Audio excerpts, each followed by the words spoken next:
Allah Akbar. I guess subconsciously you start thinking in your head, you know, all Muslims are bad people.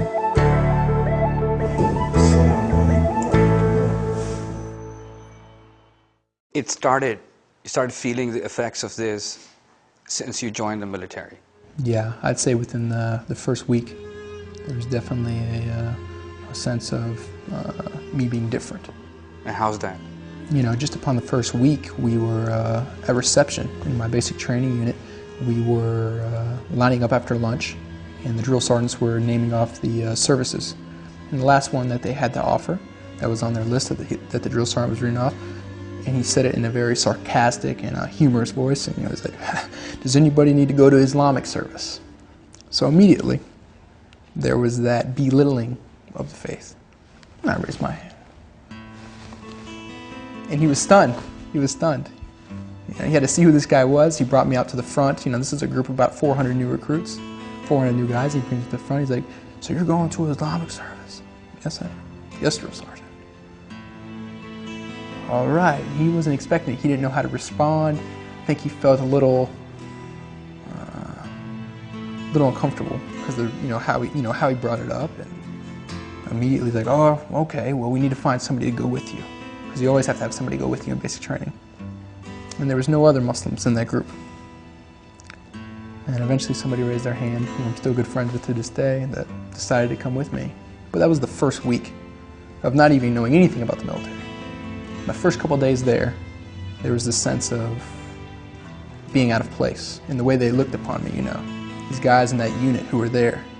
And essentially these guys are looking up to that drill sergeant as a mentor, as a role model, as something eventually they'll be in the military if they, work through the ranks. And for him to have that attitude, for there to be that atmosphere there, they I think they saw that, drew to it, and thought it was a normal thing. It was normal. Off the bat, I could sense a little difference in the environment. So the other recruits picked up on that. Absolutely. And they said, okay, my boss is doing this to this guy, so it makes it doable for me too. Sure. It's the cool thing to do, apparently. It's the standard that's being set. To embarrass an American Muslim is a cool thing to do. Absolutely not. In that environment, at that time, in that arena, yes, absolutely. In the military right now, sure. Kluan is not the only one who felt something totally different about being in the US Army.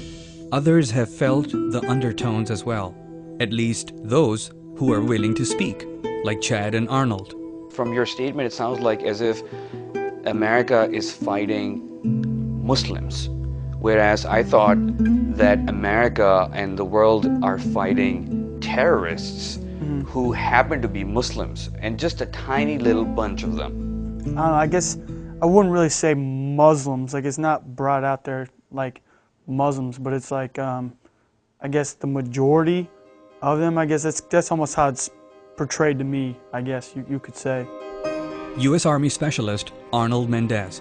You kind of get those undertones because you're going through basic training, you're being taught to fight as a cohesive unit. You're taught about brotherhood, take care of your battle buddy, look out for your platoon, look out for your squad, look out for, US Army, just army of one. And then, you have to come together against someone, and even though they might not come out and say, we're gonna go fight Muslims, but you know who we're two wars right now that we're fighting, and they make you feel like, you're fighting against Muslims, even if they don't say those words. That's kind of like the undertones of everything that we do and everything that they say. I still wasn't clear about what these guys meant when they said the undertones are there. So I asked Arnold again, what exactly is he trying to say? They have the sights set up, the fob set up, and the guys who are playing the insurgents, the terrorists, whatever you want to call them, these guys are, dressed up, in a certain manner. They're portrayed to be of Muslim faith. They're not portrayed to be, just anybody. So that's why I said, it has those undertones, and I guess subconsciously you start thinking in your head, all Muslims are bad people.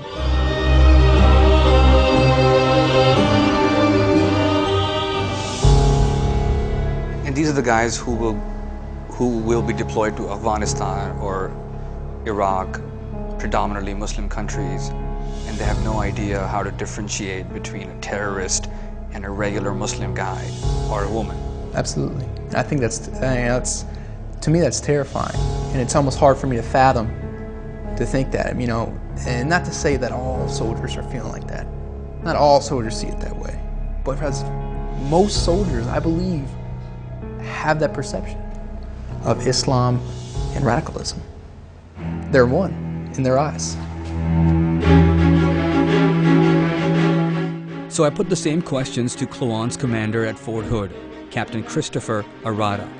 He says there are good and bad people in all faith groups, but we just can't label an entire demographic just because of a few bad people. Do you think all Muslims are terrorists? Absolutely not. You know, it's again, it's just one of those silly notions that, you know, people come up with. It's you know, a small percentage of Muslims, you know, are, you know, what we consider, you know, insurgents. You know, anti-Iraqi or anti-Afghan forces are, you know, absolutely. They do exist. I mean, there's no question about that, absolutely. But on the exact same token, there are Christian groups, Christian fundamentalist groups that could very easily be considered, you know, terrorists. And, you know, you've got groups in all faiths and all religions that some people, they interpret it, you know, their very specific way and the way they want it to be interpreted, and they use that as an excuse, but it comes down to the individual person. Always comes down to the individual person. It's unfair to sit there and say all Muslims are terrorists if you're not going to use the exact same standard for everything else, every other religion, every other race, every other, you know, thing. And of course we don't use biases when talking about other people. You know, we don't use stereotypes when talking about, you know, for me, I'm an Italian and I'm Irish, you know. People don't talk about me like, you know, stereotypical Italian things or stereotypical Irish things. They just take me for who I am.